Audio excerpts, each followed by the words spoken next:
కూటమి ప్రభుత్వం అధికారం చేపట్టి ఏడాది పూర్తి చేసుకున్న సందర్భంగా సుపరిపాలనలో తొలి అడుగు కార్యక్రమం నిర్వహించాలని సీఎం చంద్రబాబు నిర్ణయించారు. ఈ నెల 23 నుంచి నెల రోజుల పాటు ఈ కార్యక్రమాన్ని చేపట్టాలని టీడీపీ శ్రేణులను ఆదేశించారు. పార్టీ ఎంపీలు, ఎమ్మెల్యేలు, ముఖ్య నేతలు, గ్రామస్థాయి కార్యకర్తలతో శుక్రవారం టెలికాన్ఫరెన్స్ నిర్వహించారు.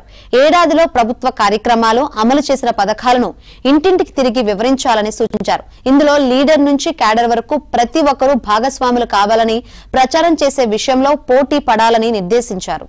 మొదటి ఏడాది ఏం చేశామో చెప్పడంతో పాటు ప్రత్యర్థి పార్టీలు మనపై చేస్తున్న దుష్ప్రచారాన్ని తిప్పికొట్టాలని సీఎం చంద్రబాబు పిలుపునిచ్చారు. ఎన్నికల్లో ఇచ్చిన మాట ప్రకారం తల్లికి వందనం అమలు చేశామని, ఎంతమంది పిల్లలు ఉన్నా పథకం వర్తింపజేస్తున్నామన్నారు. గత ప్రభుత్వం 42 లక్షల మందికి ఇస్తే వారికంటే ఘనంగా తమ ప్రభుత్వం 25 లక్షల మందికి అదనంగా పథకాన్ని అమలు చేస్తుందని చెప్పారు. వారు చేసిన ఖర్చు 5,540 కోట్లయితే కూటమి ప్రభుత్వం చేసే ఖర్చు 8,747 కోట్లు అని తెలిపారు. తల్లికి వందన నిధుల విడుదలపై తల్లిదండ్రులు హర్షం వ్యక్తం చేస్తున్నారని, ఒక పథకానికి ఇన్ని వేల కోట్లు ఒకేసారి విడుదల చేయడం చరిత్ర అని అన్నారు. ఆర్థికంగా ఎన్ని ఇబ్బందులు ఉన్నా ముఖ్యమైన పథకాలన్నింటినీ ఏడాదిలోపే అమలు చేస్తున్నామని, ఇంత చేస్తున్నా బుద్ధి జ్ఞానం లేకుండా ప్రభుత్వంపై విమర్శలు చేస్తున్నారని మండిపడ్డారు.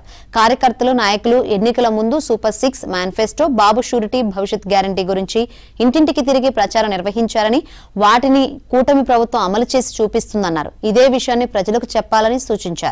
ఇక పార్టీ సంస్థాగత కమిటీలు పూర్తి చేయాలని, పార్టీ కోసం కష్టపడే వారికి అవకాశం కల్పించాలని సీఎం చంద్రబాబు స్పష్టం చేశారు. జులై నుంచి కార్యకర్తలు, నేతలకు నాయకత్వ శిక్షణ శిబిరాలు నిర్వహిస్తామని, కార్యకర్తలను నాయకులుగా తీర్చిదిద్దుతామని భరోసా ఇచ్చారు.